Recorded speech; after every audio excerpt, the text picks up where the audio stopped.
What's going on, guys? It's Nick here, back with another video, Top 10 Players, April edition. In this video, I'll be going over my top 10 overall rankings. Of course, things are going to change a ton throughout the offseason, so if you want to see my most up-to-date rankings, you can go to our website, thefantasyfootballadvice.com. So, let's take a look at my rankings, and at the top spot, I personally think there are only two players you can make the case for at the 101, and that's Saquon Barkley and Christian McCaffrey. There obviously are other elite options, but when considering who to take first overall, I don't think that there's a case, at least I haven't heard a case, for anyone else outside of those two. For me, as of April 15th, the top option is Christian McCaffrey. He finished as the top running back by 122.5 fantasy points last season, and he finished as the top value player with 103 more value points than Lamar Jackson. So he was by far the most valuable player in fantasy last season, becoming just the third player ever to have 1,000 rushing and receiving yards. He hasn't even turned 24 yet, hasn't missed a game in his career, and he's averaged 101 receptions per season in his first 3 years. So it doesn't get any safer, doesn't get any more upside than Christian McCaffrey. So I'm cool with him at the 101. At the 102, I'd go with Saquon Barkley, finished second in points per game as a rookie, then sixth this past season. He did suffer the ankle injury in week 3 and then didn't return until week 7.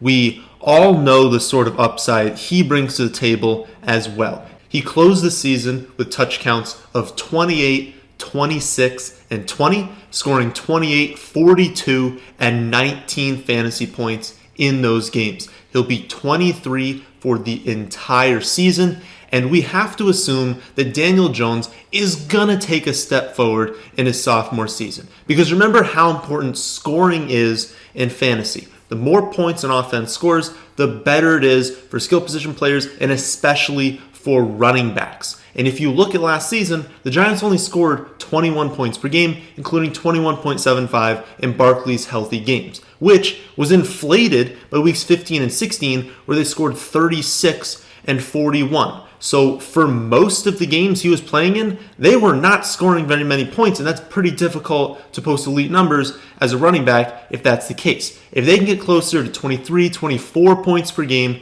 then that is going to help Saquon, and if they can win more than 3 games, then that's going to help too. His best 2 games in the season were in the 2 games where he was healthy, and they won, which makes total sense. That's almost always the case for running backs. So if they can win more games, that's gonna help. Hopefully Jones can take a step forward this season and Barkley can come close to his ceiling. But if that doesn't happen, he's still got a massive floor, a massive ceiling, and I don't see a case for passing on him at the 102. At the 103, I have Ezekiel Elliott. There's always a debate as to what the best pick is in the first round, and I really just can't see it being the number 3 pick this season. I view McCaffrey and Barkley as like a mini tier ahead of these next 3, not a full tier, so I do have them in the same tier on the rankings, but I think there is a slight downgrade from the 1 pick, the 2 pick, down to this 3, 4, 5 range. I have Zeke, Dalvin Cook, and Kamara pretty equal in my mind, so I'm not really too concerned which one of them I get, so I prefer not to be the first one. And having the 5 pick ensures you're going to get one of them. Having the 3 pick means you're still going to get one of them, but you have a lower second round pick. So in my opinion, at least right now, I don't really want the 3 pick. But anyways, that's to say, they're all really good options. You know, I have Zeke at 3 because of the consistency. You just know that he's going to get his 300 carries. He's going to get his 50 or so receptions. He should be around 10, 11, 12 touchdowns. And if you can count on that production being consistent, you know, he's not like his teammate in Amari Cooper where he's going to have, 3 or 4 massive weeks coupled with 3 or 4 duds. I mean, you know that's what you're getting with Amari Cooper. You're going to get like a 200 receiving yard, 3 touchdown game, and then you're going to get like 2 points the next week. Well, that's not going to happen with Zeke. He's going to get you points each and every week, and that's really nice to count on for your running back 1. He had 8 running back 1 finishes last season, never finished worse than a running back 2. Plus, he'll have just turned 25 when the season starts, and he has no concerning injury history, and they just gave him a massive contract. So we should feel very confident that he's not going to bust. At 4, I have Alvin Kamara, and I originally had Dalvin Cook ahead of Kamara earlier this week and when I was making this video, but after going through the rankings, I've moved Kamara up to number 4. I think people are lower on Kamara than they should be this season. His quarterback got injured for part of last season, then he was injured for a few weeks, and he was incredibly unlucky with touchdowns, scoring in just 3 games all season, including no touchdowns from week 4 through week 15, even after scoring 13 and 18 times in his first 2 seasons and playing on the 5th highest scoring team in the league. I mean, honestly, think about how safe Alvin Kamara is. He missed 2 games due to injury, played limited snaps and a handful of others because he wasn't 100%, only had 797 rushing yards, only scored in 3 games, and still finished as a running back 1. Everything went wrong for him last season, and he finished as a running back 1. In his first 2 seasons, he was a running back 3, the running back 4, and I see no reason why he shouldn't be ranked like that this year. So count your blessings if he is there in the middle of the first round, because that is an awesome discount. At 5, of course, that means I have Dalvin Cook, and Dalvin, like Zeke, will be turning 25 when the season starts. He also finished as a running back 1 in half of his healthy games, and he didn't finish below running back 2 in the games where he was healthy as well. The only possible concern that you should have with Dalvin Cook is what I just said, when healthy. He does have his injury concerns. He had multiple shoulder injuries in college. He tore his ACL as a rookie. He had hamstring injuries in his second season, and then he couldn't finish the final 2 games last year with another shoulder injury. These injuries are absolutely a concern, and they're why I do have him ranked below Zeke and below Kamara. But he's far enough removed from his ACL injury where that's not a concern. Even last season, that wasn't a concern. And realistically, these other injuries could have happened to anyone. So after the other 4 running backs have been taken, I'd want to be looking at the upside of Dalvin Cook ahead of these other running backs. Because aside from maybe Derrick Henry behind him in the draft, there's really no one left on the board that has his sort of upside. As long as he does stay healthy, he should absolutely finish around 1,300 rushing yards, have somewhere around 75 receptions, have between like 12 and 14 touchdowns, and he's another player like Zeke where you should get those numbers consistently throughout the season. He's not Derrick Henry, who's going to have 250 and 3 touchdowns and then only 50 and no receptions. He's going to be consistent, and I want that in a first-round running back. At 6, we got the first wide receiver in Michael Thomas. He's the obvious wide receiver 1. I do not see a case for anyone else. But I have him 6 overall just because elite running backs are more valuable to your team. Of course, he had a phenomenal record-breaking season last year, and I wouldn't be shocked if he repeats it again this year. And I have no problem if you do want to take him ahead of Dalvin, ahead of Kamara, probably not ahead of Zeke, but if you really just want to, I'm okay with it, but I would still prefer the top-end running backs. With that being said, he's as safe as they come. You know he's going to be well over 100 receptions. He's likely going to go over 1,200 yards. He's going to be in that 8 to 10 touchdown range, and you know he's not going to dud. Like, that's the great thing about Michael Thomas is that like his worst games are like 5 for 60. Like his absolute worst games. So, every week he's getting you double-digit points. He's giving you wide receiver 1 production. I mean, he was held under 13 fantasy points just twice all of last season. He finishes a top 7 wide receiver in 9 of 16 weeks.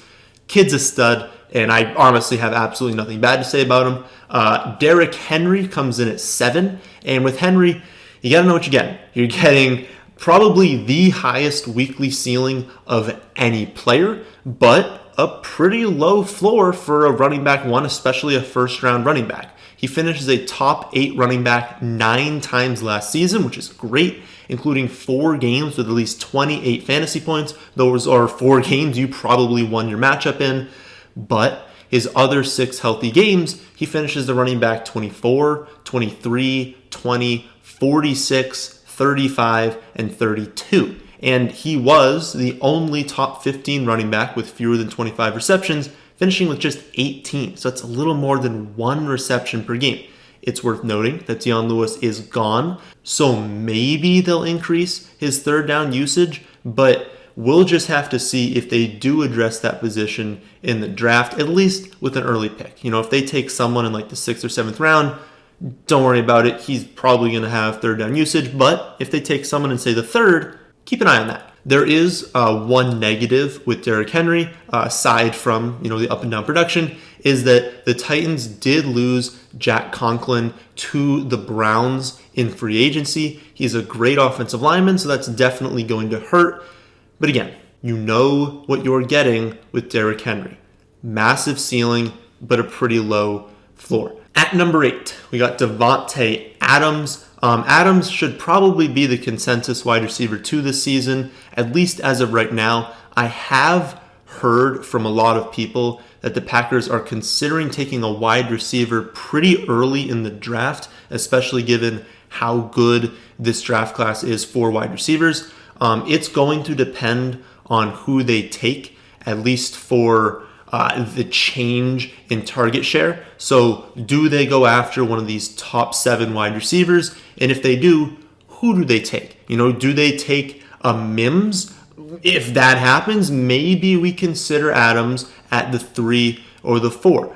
If they don't, if they go after more like a top 15 wide receiver in that like 10 to 15 range, well, then we should probably just keep Adams where he is. So it's definitely going to depend who they take when they take him. What we do know is that Aaron Rodgers absolutely loves Adams, and we know that offense is going to be good as long as Rodgers is the quarterback. Aaron Jones got insanely lucky with touchdowns last season, and Adams missed 4 games with the toe injury. So his touchdown numbers were a little bit lower last season. In the previous 3 years, he averaged nearly 12 per season, and he did average over 17 fantasy points per game in his final 10 games after returning from injury last season, which would put him on pace over a full season to be the wide receiver 2 behind Michael Thomas. So all of this is to say he's really good. He's really good. He's got a massive role in the offense. So unless they spend a really high pick on wide receiver, he should probably be the 2nd ranked wide receiver in redraft. At 9, I have Josh Jacobs, and this is probably the first ranking that people might disagree with. The top 8 seems fairly straightforward. I don't see much wiggling for those players, but once we hit the 9 spot, there are a lot more decisions to be made. As a rookie last season, Jacobs finished with over 1,300 yards and 7 touchdowns, even after missing 3 games with a shoulder injury, playing over 58% of the snaps just 4 times, and being on an offense that scored just 19.6 points per game. I mean, think about that. As a rookie, he finished as the running back 18 on a terrible offense after getting injured, playing limited snaps, and getting next to 0 receiving game work. And I fully expect the Raiders to improve on offense this season. They actually did some really nice things under Gruden last year, and they will likely be spending a very high pick at wide receiver in this draft. And if they've already got that young core of Waller, Renfro, and Jacobs in their 2nd season together, you add in a really nice rookie wide receiver, then this offense should get better. And I do expect them to increase Jacobs' receiving game work this season. So if that's the case, if they increase his work, if they spend an early pick on wide receiver, this offense is going to get better. He's going to increase his points per game in fantasy, and I genuinely believe he could push for top 3 numbers at the position.